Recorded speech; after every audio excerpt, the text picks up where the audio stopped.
네, 오늘 본문 말씀 우리 한번 다시 한번 읽어보죠. 그래서 1장 14절 함께 다시 한번 읽습니다. 시작. 헬라이나 야만인이나 지혜 있는 자나 어리석은 자에게 다 내가 빚진 자라. 오늘 본문에 빚진 자 이야기가 나오죠. 이것은 경제적 돈에 빚진 자를 의미하지는 않습니다. 근데 빚하면 보통 돈과 관련된 빚을 의미하죠. 우리가 어떤 빚을 지게 되면 그것의 압박을 또 그것의 고통을 우리는 당하게 됩니다. 김진호 목사님이라고 새벽을 깨우리로다 라는 책으로 유명한 목사님이 계시죠. 지금 원로로 물러나 계시고요. 지금 저쪽 구리 쪽인가요? 구리 쪽에서 이제 노년의 사역들을 감당하고 계신데, 그분이 청계천 빈민 선교를 하셨던 분입니다. 지금은 청계천이 잘 개발이 되었었죠. 그것을 복개 다 덮는 공사 전에 빈민들이 그곳에서 모여서 살 때가 있었습니다. 그런데 이제 빈민들을 이제 다 다른 곳으로 이주시켰는데, 그곳이 바로 남양만이라고 하는 간접지였습니다. 근데 거기에 리더가 누구였냐면 김진호 목사님이 그 빈민들을 다 이끌고 남양만에 가서 농촌 생활을, 농촌 선교를 시작하게 되었습니다. 그리고 농민들을 잘 살게 하기 위해서 여러 가지 사업들을 벌이게 되죠. 목회만 하는 것이 아니라 농민 구제 사역도 감당하게 된 것입니다. 그리고 어느 해인가 양돈업을 이제 권장하기 시작했습니다. 이제 새끼 돼지들을 데리고 와서 각 가정에 분양을 하게 된 거죠. 엄청난 돈을 빌려서 그 일을 했습니다. 근데 그 해에 이 양돈 파동이 난 거예요. 돼지 파동. 그래서 아주 가격이 다운되어 버리고 맙니다. 그래서 집집마다 빚을 지게 되었는데, 책임자로서 리더로서 이것을 농민들에게 책임질 수 없다. 그래서 자기가 다 끌어안게 됩니다. 근데 이제 빚쟁이들이 괴롭히기 시작하죠. 예배를 드리면 저쪽 헌금함이 있지 않습니까? 헌금함에 지키고 서 있다는 거예요. 그래서 헌금 나오는 족족 빚쟁이들이 다 가져가 버리고, 이제 빚을 제대로 갚지 못하니까 어느 날은 김진호 목사님을 마을 한복판에 세워서 옷을 벗기기 시작해요. 사기꾼 목사 윗돌입니다. 그러면서 완전히 옷을 다 벗기는 거예요. 부녀자들, 여자들도 있고, 그런데 빚쟁이들이 얼마나 수치와 모멸감을 주는지. 그래서 이 간척지는 뚝을 막아서 간척지를 만들고 바다 경계를 삼지 않습니까? 어떤 때는 마음속에 죽고 싶은 심정이 들어서 그 방조제에 올라갔다 내려왔다. 얼마나 그 고통이 심한지. 빚진 것만이 아니라 빚쟁이들이 얼마나 괴롭히는지. 방조제에 올라갔다 내려왔다. 근데 목사로서 자살할 수는 없잖아요. 그래서 하나님 앞에 결단을 합니다. 내가 죽기를 각오하고 기도해야 되겠다. 그래, 금식하며 방에 들어가서 이제 기도하기 시작해요. 아무도 나 만날 생각하지 말라고 이제 교회 성도들한테 부탁하고 기도하기 시작합니다. 근데 성도 한 분이 노크를 해요. 목사님, 서울에서 한 사람이 찾아왔습니다. 목사님께 드릴 말씀이 있답니다. 아니, 내가 지금 하나님하고 지금 결판을 내야 되는데 무슨 그런 집사를 내가 만날 그런 처지냐고, 그냥 돌아가라고 하라고. 근데 꼭 말씀드릴 일이 있대요. 그래? 그러면 밖에서 이야기하라고. 근데 그 집사님이 성경 구절 한 구절을 이야기하시더래요. 로마서 8장 12절 13절.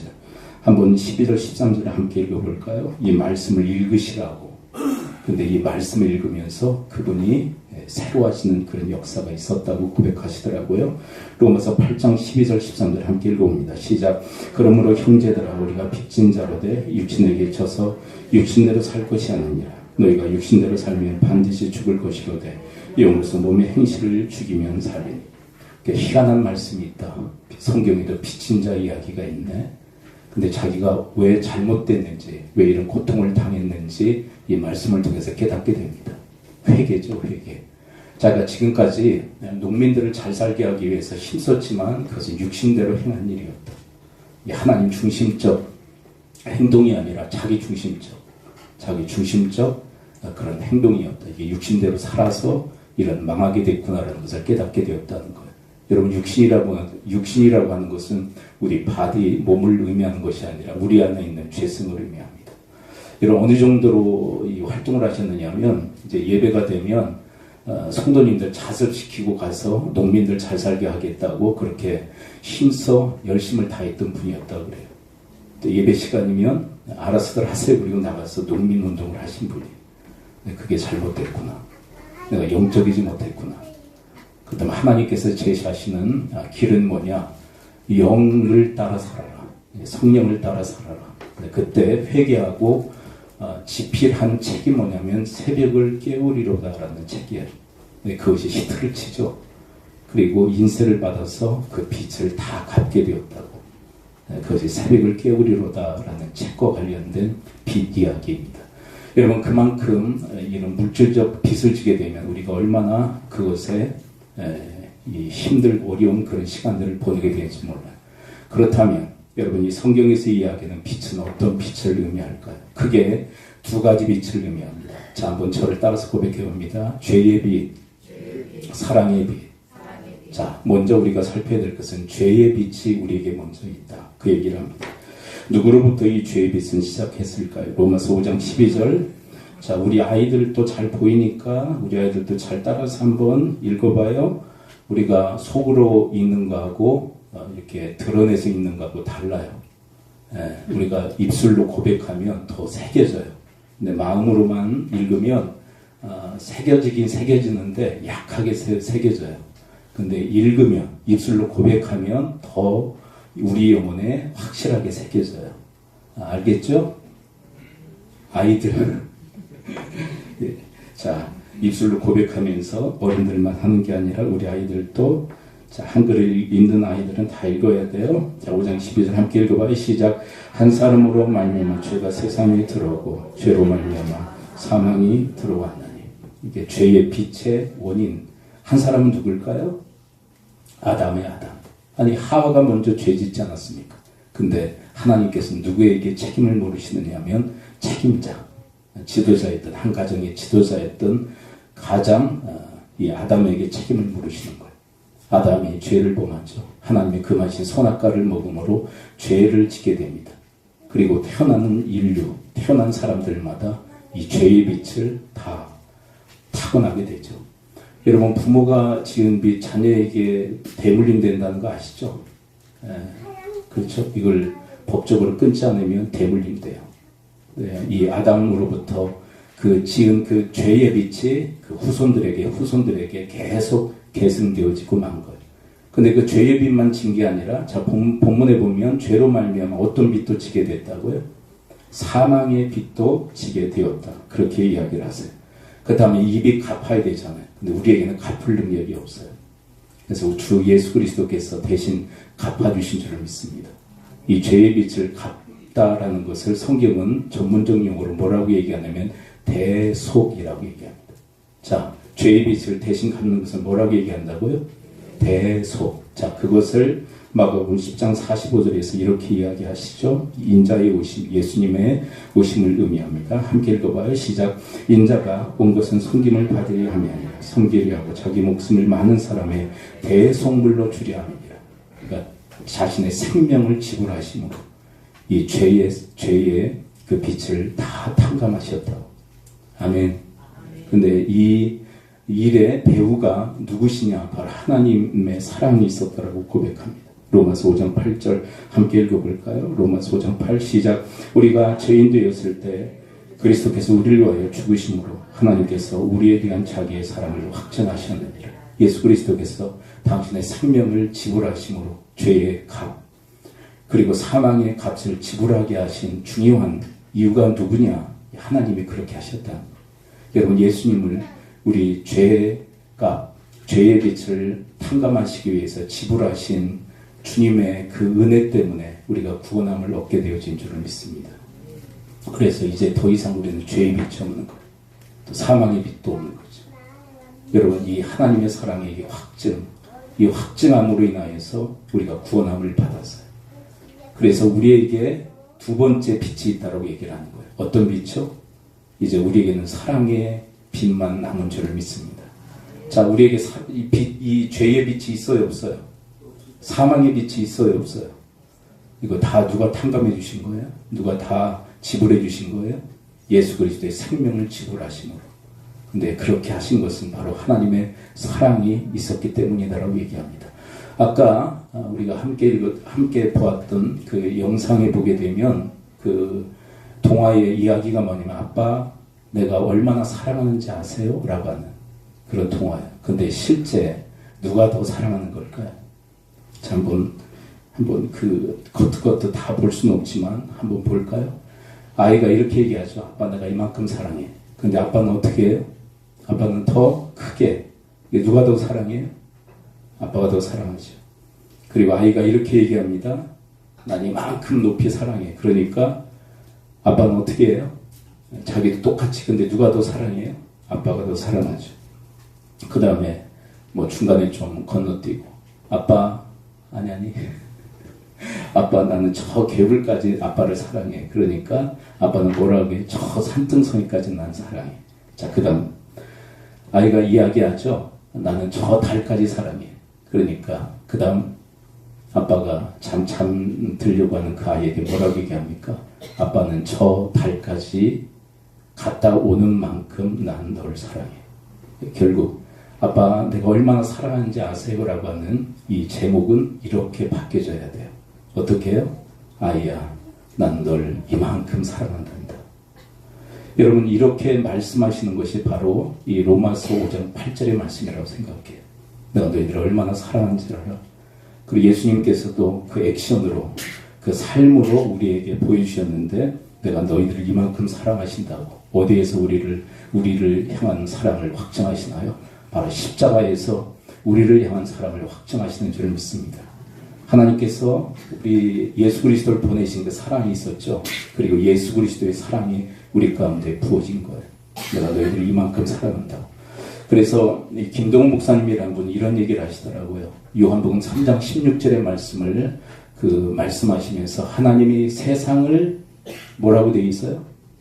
요한복음 3장 16절에 하나님이 세상을 그분은 이렇게 얘기하시더라고요. 이처럼이라고 하는 표현보다는 이만큼 사랑하신다라고 표현하는 게 좋다. 얼마만큼이요? 십자가 질 만큼 내가 너희들을 사랑한다고. 여러분 이 사랑의 이 빛을 우리가 진 줄을 믿습니다. 그렇다면 여러분 이 죄의 빛을 탕감하시기 위해서 우리를 사랑하시는 그 사랑으로 우리가 구원을 받아 이제 사랑의 빛을 우리가 지었다면 이제 사랑의 빛을 갖는 인생을 살아야 된다고. 그것이 우리의 크리스찬들의 인생이라고 성경은 우리에게 말씀하고 있어요. 사랑하는 성도 여러분, 이 사랑받은 자로서 사랑 빛 갚으며 살아갈 수 있는 주님의 사람들 되어지기를 축원을 드립니다. 이것이 우리에게 바라시는 하나님의 온전한 신앙생활의 모습이에요. 근데 우리의 신앙생활이 많이 뒤틀려 있죠. 어떤 분들은 기복신앙에 빠진 분들이 있어요. 복 받기 위해서. 하나님의 사랑을 받았음에도 불구하고 또 복을 받겠다고 아둥바둥하는. 왜 이렇게 열심히 신앙생활 하십니까? 복 받으려고요. 우리 한국 기독교인들만큼 복에 아주 집착하는 그런 성도가 없을 정도로 복을 너무 좋아해요. 근데 여러분 하나님께 신앙생활 열심히 하면 복 주시는 것은 맞아요. 우리의 신앙의 동기가 복이어야 될까요? 이미 베푸신 하나님의 그 사랑에 우리가 감사하고 감격하여 그 사랑을 갚는 인생, 여러분 사랑의 은혜에 여러분들이 보답하는 인생 살아갈 수 있게 되기를 축원을 드립니다. 그렇다면 여러분 이 사랑의 빛을 어떻게 갚아야 될까요? 성경적으로 먼저 가서 이야기를 하고요. 그 다음 오늘 본문에 초점을 맞춰서 이야기를 하기로 원합니다. 여러분 하나님께 사랑의 빛 갚을 수 있게 되기를 축원합니다. 그래서 여러분 이 마태복음 22장 37절부터 40절에 이르기까지 우리에게 무슨 얘기를 하실까요? 먼저 하나님 사랑함으로 하나님 사랑 갚으라고 얘기하세요. 마태복음 22장 37, 38절 먼저 함께 읽어봅니다. 시작. 예수께서 이르시되 내 마음을 다하고 목숨을 다하고 뜻을 다하여 주 너희 하나님을 사랑하라 하셨으니 이것이 크고 첫째 되는 계명이요. 여러분 하나님 사랑받은 자로서 사랑빛 갚는 인생 첫 번째는 뭐냐면 여러분 하나님 사랑하심으로 사랑빛 갚을 수 있게 되기를 축복합니다. 이 본문에서는 구체적인 방법을 우리에게 말씀하시죠. 마음을 다하고 목숨을 다하고 그리고 뜻을 다해서 하나님 사랑을 하고. 여러분 마음 다한다는 것은 하나님 중심의 마음이에요.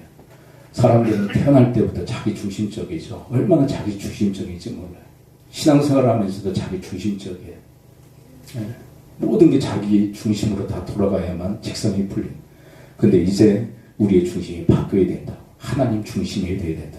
여러분, 여러분들의 인생 중심 센터에 여러분들이 앉아서 여러분들의 인생을 좌지우지하는 것이 아니라 여러분들의 중심 센터에 하나님 모셔드리고 그분의 통치와 다스림을 받는 주님의 사람들 되어지기를 축원을 드립니다. 이게 사랑빛 갖는 인생이 아닐까요? 두 번째는 목숨을 다하십시오. 근데 우리는 왜 목숨을 다해야 될까요? 하나님께서 먼저 아들의 목숨을 걸고 우리를 사랑하셨기 때문에 그래요. 이런 말이 있죠. 부모에게 있어서 자신의 생명을 희생해서 살릴 사람은 있다. 그러나 자식들의 생명을 희생해서 살릴 사람은 없다. 그만큼 아버지에게 있어서 자식들의 생명은 자기 생명보다 더 귀한 거 아닙니까? 하나님께서 아들을 희생시키셨다면, 죄의 값을 지불하시기 위해서 아들을 희생하셨다면 우리를 그만큼 사랑하신다는 거예요. 아들의 목숨을 내어주기까지. 그렇다면 우리도 목숨 걸고 하나님 사랑해야 할 줄을 믿습니다. 여러분, 목숨 걸고 하나님 사랑하지 않으면 내 목숨만을 위해서 살게 돼요. 내 생명 유지, 내 목숨을 유지하기 위해서 아등바등하며 살 수밖에 없어요. 그러나 여러분, 목숨 걸고 하나님 사랑하면 하나님께서 우리 목숨 붙드셔서 아름답게 사용하시는 줄을 믿습니다. 여러분, 우리에게 몽땅 연필이 있잖아요. 근데 우리의 손에 쥐고 아무리 뭘 하려고 해도 현찮아요. 그러나 여러분, 그 몽땅 연필이 예술가의 손에 붙잡히면요, 아름다운 작품을 써내려가는 것처럼 우리 인생도 몽땅 연필과 같은 연약한 존재들이지만 우리가 붙들고 살아가면요, 별 볼 일 없는 인생을 써내려갈 수밖에 없어요. 그러나 목숨 걸고 하나님 사랑하면 몽땅 연필과 같은 우리를 붙드셔서 아름다운 역사의 페이지를 써내려갈 줄을 믿습니다. 여러분, 하나님은 누구를 사용하시느냐? 목숨 걸고 하나님 사랑하는 자를 사용하세요. 그 다음에 세 번째로는 뭘 다하라고요?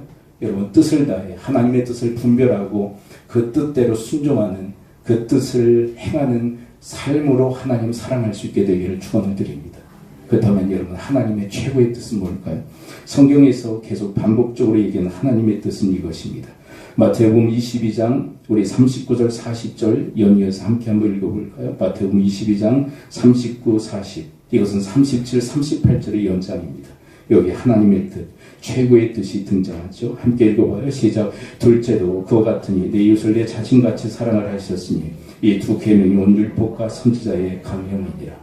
여러분, 하나님 사랑하다 보면 누구를 사랑하느냐? 이웃을 사랑하게 돼요. 왜 그럴까요? 하나님의 최고의 뜻은 이웃을 내 자신과 같이 사랑하라 하시는 것이기 때문에 그래요. 여러분, 사람에게 잘하는 분이 있죠. 그러나 하나님 사랑하지 못하면요, 사람에 대한 사랑도 한계가 있어요. 근데 이 말씀의 구절을 보게 되면 하나님 사랑하면서 하나님 사랑하는 만큼 이웃을 사랑하라고 얘기하고 있어요. 여러분, 왜 하나님을 마음과 목숨과 뜻을 다해서 사랑하라고 얘기할까요? 그 식으로 이웃을 사랑하도록 만들기 위해서 그래요. 어떤 목사님이 그런 얘기를 하더라고요. 하나님한테는 좀 잘 못하는데 부모한테는 잘하는 자녀들이 있다. 근데 신앙 부모라면 그 아이들한테 이렇게 얘기해야 된다. 나한테 잘하는 것보다 더 하나님께 잘해야 된다. 1순위는 부모가 아니라 하나님이셔야 된다. 근데 그게 지혜로운 말이에요. 왜 그럴까요? 하나님 사랑하는 만큼 부모도 사랑하기 때문에 그래요. 여러분, 여러분들의 인생 속에, 여러분들의 인간관계 속에서 하나님 사랑하는 만큼 사실은 이웃을 사랑하게 돼 있어요. 이게 법칙이에요. 근데 하나님 사랑이 없는 상태에서 이웃을 사랑하잖아요. 언젠가는 허망한 그런 때가 오게 돼요.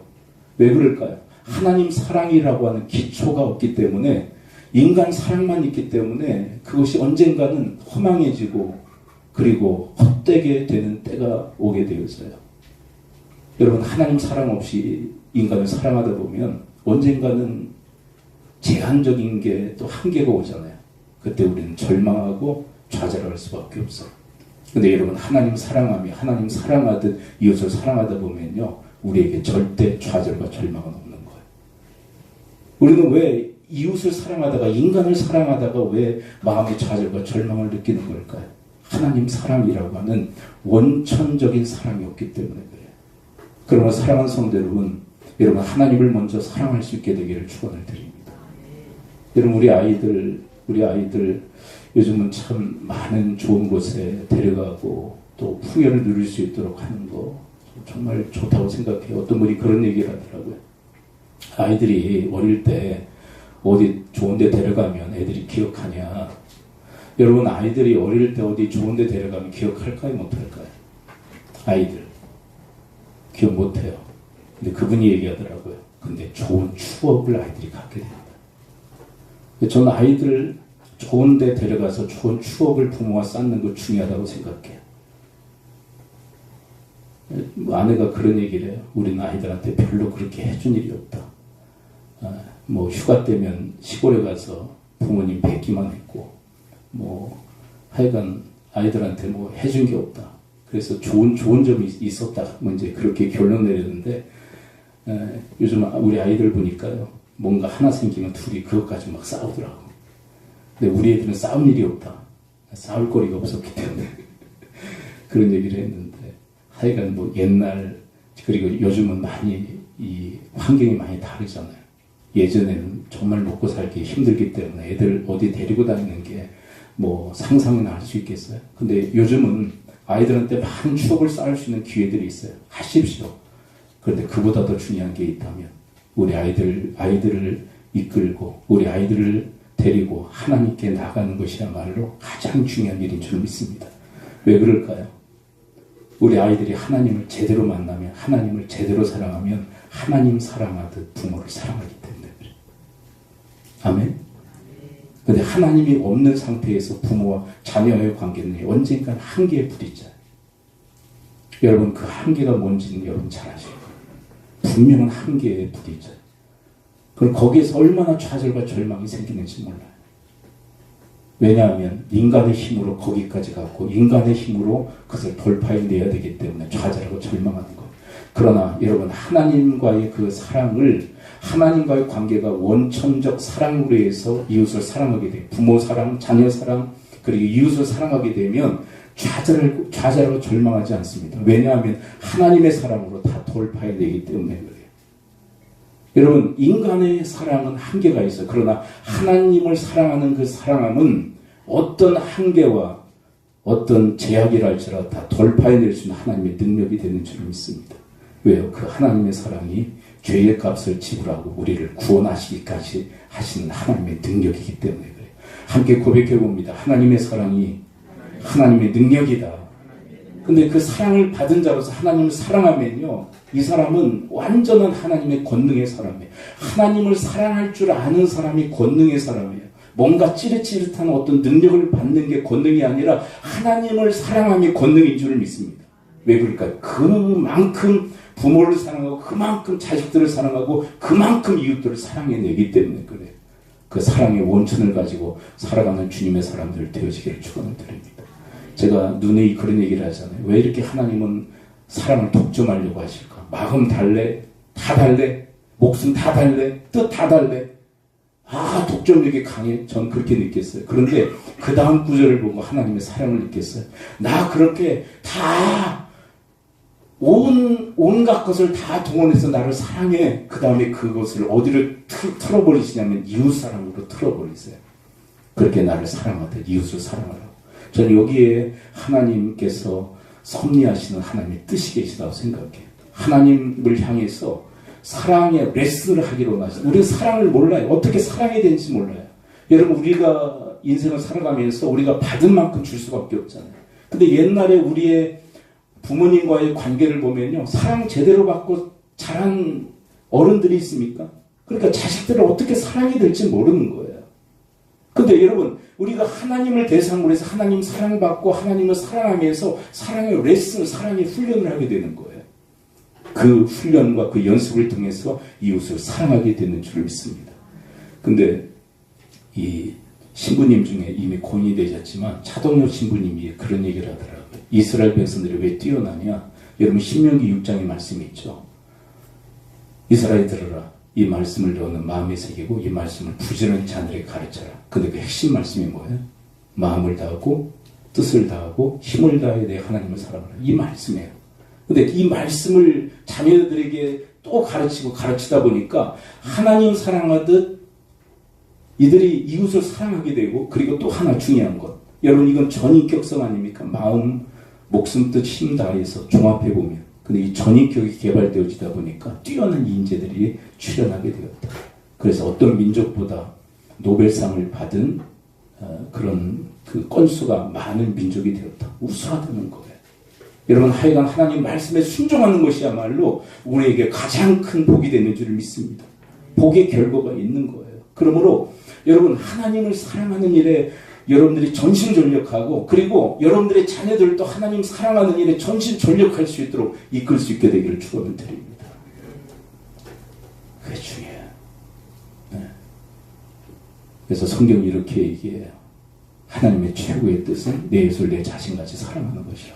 그리고 이것을 우리가 훈련하고 연습할 수 있는 방편이 마태복음 7장 12절에 있죠. 함께 읽어봅니다. 시작. 그러므로 무엇이든지 12절, 7장 12절 함께 읽어봅니다. 시작. 안 넘어가나? 예. 7장 12절 시작. 그러므로 무엇이든지 남에게 대접을 받고자 하는 자는 너희도 남을 대접하라. 이것이 율법의 손자라. 이 황금들의 말씀을 통해서 이웃을 나 자신처럼 사랑할 수 있게 되기를 축원을 드립니다. 받고자 하는 자를 대접해야 돼요. 성경이 이렇게 이야기하지 않습니다. 받고자 하는 거 어떻게 해서는 받아내라. 그렇게 얘기하잖아요. 네. 받고 싶은 거는 어떻게 해서는 받아내라. 그건 누구의 강령입니까? 내 강령이에요. 내 강령. 그래서 부부간에도 얼마나 서로를 괴롭히는지 몰라. 내가 너한테 받고 싶은 게 이거였는데 넌 왜 안 주냐. 그러면서 막 바가지를 긁고 비판하고 비난하고, 그래서 어떻게 해서 받아내려고 해요. 근데 상대방은요, 여러분 한번 생각해 보세요. 상대방이 나한테 받아내려고 막 아둥바둥하죠. 근데 그걸 사랑으로 느낄까요? 욕심으로 느낄까요? 제가 어려운 질문을 합니까? 여러분, 상대방이 뭐 배우자가 됐건 누구가 됐건 나한테 원하는 것을 어떻게 해서 받아내려고 하고 막 원망하고 불평하고 비난하고 비판해요. 뭔가를 받아내려고. 그러면 사랑으로 느낍니까? 욕심으로 느낍니까? 그걸 하고 싶어요? 하고 싶지 않아요? 하고 싶지 않은 거예요. 그 마음을 닫아놓고는 받아내겠대. 그러니까 이 상대방도요, 야, 너만 받고 싶은 게 있었냐? 나 참고 있었는데 이왕 이야기 나온 김에 한번 얘기해보자. 나도 너한테 받고 싶은 리스트가 있어. 넌 나한테 준 일이 있어. 그러면 서로 막 대박 터지게 싸우는 거예요. 인간 관계가 완전히 그렇게 돼버리는 거예요. 여러분, 지금 정치 세계를 보십시오. 서로에게 뭐 원하는 것들이 있죠. 우리가 집권당이 됐는데 이렇게 도와줘야 되지 않겠냐고. 그럼 옛날에 어떻게 했는데? 받고 싶은 분들이 대접했습니까? 그러니까 여전히 악순환의 고리로 서로 싸우는 거예요. 받고 싶은 것을 서로 뜯어내려고만 했지 받고 싶은 대로 주질 않아요. 정치계도 그렇고 경제계도 그렇고 사회 전반이 그렇게 돌아갑니다. 그런데 하나님이 이렇게 얘기하십니다. 너희들이 받고자 하는 대로 대접해라. 그것이 율법이요 선지자니라. 율법의 핵심적 그리고 선지자들의 핵심적 가르침이라고 얘기해요. 황금률이라고 얘기하죠. 그 다음 황금률. 예. 황금입니다. 정말. 여러분, 많은 물질의 황금보다 여러분들의 인격이 황금률일 수 있게 되길 축원을 드립니다. 황금률 인생, 황금률 인격. 그리고 이것의 응용편이 뭐예요? 그 다음 은율이죠. 받고 싶은 걸 주지 마십시오. 사람들은요, 상대가 발작 버튼 알면서도 그걸 자꾸 눌러. 그러면 안 돼. 여러분, 상대의 발작 버튼 알아야 몰라요. 이거 건드리면 발작하는 거 알아. 자기 원하지 않는 걸 자꾸 눌러요. 그러면 안 돼요. 절제할 수 있게 되길 바랍니다. 받고 싶지 않은 걸 주지 않게 되길 바랍니다. 그게 은율이에요. 그 다음에 뷰티풀 룰이 있죠. 이건 뭐예요? 여러분, 황금줄은 내가 받고 싶은 걸 주는 거라면 뷰티풀 룰은 누가 받고자 하는 대로 주는 겁니까? 상대가. 이거는요, 절대적인 진리에 해당하는 것을 얘기하는 게 아니에요. 절대 진리는요, 타협의 여지가 없어요. 근데 이 뷰티풀 룰은요, 무엇에 그 국한된 이야기냐면 이럴 수도 있고 저럴 수도 있는 것은 내가 양보하지 않는 거예요. 상대방이 원하는 대로 들어줄 수 있는 그런 성숙함을 요청하는 거예요.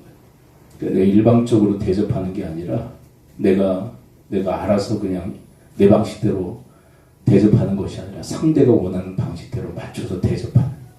그걸 뷰티풀이라고 해요. 그 마지막 의경표는 뭡니까? 감사율이에요. 여러분, 지금까지 황금, 은율, 뷰티풀 룰은요, 가정이죠. 이렇게 하고 싶다. 이렇게 받고 싶다. 원하지 않는다. 근데 감사를 이미 받은 것을 주자는 거예요. 여러분, 하나님께 받은 은혜가 큽니다.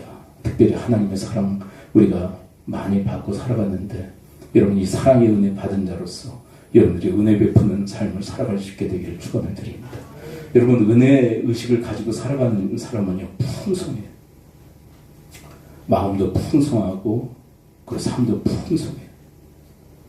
받은 걸 늘 베푸는 인생을 살려고 하다 보니까 우리의 인생이 풍성함으로 가게 돼요. 그리고 감사율에 따라서 살아가면요, 문제가 없어요. 여러분, 사람들이요, 왜 서운하고 섭섭한 줄 아세요? 첫째, 감사로 하지 않기 때문에 그럴 거예요. 그리고 자기 공로로 생각하니까 자꾸 서운하고 섭섭한 거예요. 교회 공동체 안에서도 감사로 하시는 분들은 아무 문제가 없습니다. 어떻게 이렇게 헌신하시고 충성하십니까? 감사해서요. 아무 문제가 없어요. 그런데 자기 공로로 생각하잖아요. 내가 교회를 위해서 뭐 해놓고 교회를 위해서 이런 헌신도 하고 이런 충성도 했는데 공로로 생각하잖아요. 왜 안 알아주냐? 여러분, 교회가요, 공로주의에 빠지면 어려워지는 거예요. 목사는 왜 내 공로를 안 알아주고 성도들은 왜 나를 안 알아주고 그러냐고. 공로입니까? 여러분, 근데 우리는 감사를 했다가도 그게 자기 공로인 양 오해하는 경우들이 있어요. 내가 했다고 생각해. 내가 한 게 아니라 여러분, 하나님이 주신 은혜에 감사해서 여러분 하시고요. 또 이 일 또한 하나님 은혜로 감당하는 것인 줄을 믿고 여러분들이 감사할 수 있게 되기를 축원을 드립니다. 사도 바울이 그러잖아요. 나의 나 된 것은 하나님의 은혜로라. 어떤 사도보다 내가 최고로 수고했는데 이것도 하나님의 은혜로라. 제가 좀 외람된 얘기인데요. 이게 참 이게 제가 이제 설교를 할까 말까 하는 내용들이 있다는 말씀드렸잖아요.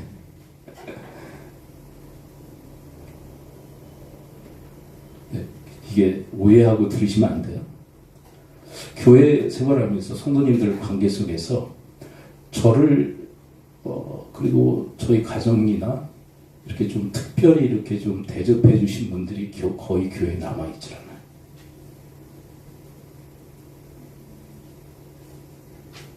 왜 그러느냐?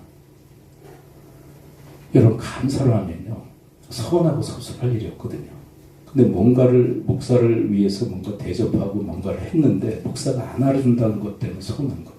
근데 그게 무서운 거예요. 견딜 수 없는 그런 걸 갖다 줘요, 마음에. 그러니까 목사가 제일 아플 게 뭐냐 생각하면서 그냥 나와버리는 거예요. 그게 가장 데미지를 준다는 걸 알기 때문에. 대부분 특별하게 대접하려고 헌신하고 노력했던 분들이 거의 남아나지 않는 이유가 도대체 뭘까? 왜 이렇게 그런 충성되려고 하고 헌신하려고 했던 분들이 왜 남아나지 않을까? 서운함에 안 알아준다는 거예요, 목사가. 네, 여러분, 제가 생겨먹기를 여러분들 뭐 일일이 뭐 하신 거에 대해서 막 시켜 세우고 막 칭찬하고 그런 스타일은 아니잖아. 우리 선배 목사님들 그래도 그래도 서운하디야. 그러니까 섭섭하디야. 그러니까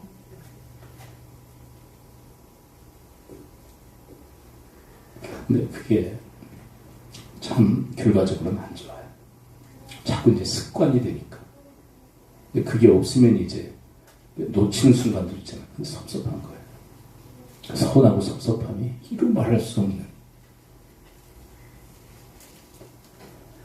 여러분, 감사로 하시고 하신 일도 감사로 주님 앞에 드릴 수 있게 되길 축원을 드립니다. 그러면 아무 탈이 없어요. 여러분, 그리고 오늘 본문의 이야기로 돌아옵니다. 이웃을 사랑하라고 했죠. 황금률과 은율과 뷰티풀률과 그리고 뭐예요? 감사. 그리고 오늘 본문으로 돌아와서 이웃 사랑의 그런 방편은 뭔가? 사랑이라고 했죠.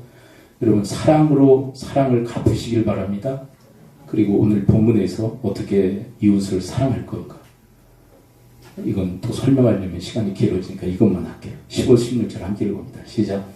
그러면 나는 할 수 있는 대로 로마 있는 너에게도 복음 전하기를 원하노라. 내가 복음을 부끄러워하지 아니하니 이 복음은 모든 믿는 자에게 구원을 주시는 하나님의 능력이 됨이라. 먼저 유대인에게요, 그리고 헬라인에게. 여러분, 이웃이 예수님 믿잖아요. 그럼 이 사람은 무슨 빚을 지고 있는 거예요? 여전히 아직 어떤 빚을 탕감받지 못한 거예요? 죄의 빚, 사망의 빚을 탕감받지 못한 거예요. 죄에 짓눌리고 그리고 사망의 지배 가운데 살아요. 근데 이 이웃에게 줄 수 있는 최고의 선물이 뭘까요? 이 사람을 향한 최고의 사랑은 뭐죠? 15절. 자, 죄의 빚, 사망의 빚을 아직 탕감받지 못해서 죄와 사망의 권세 아래에 있는 사람에게 줄 수 있는 최고의 선물, 이 사람을 향한 최고의 사랑이 뭐죠? 복음 전환. 복음이 뭐예요? 그리스도의 사랑, 하나님의 사랑. 당신의 죄와 사망의 빚을 예수님께서 죽으심으로 다 갚아주셨습니다.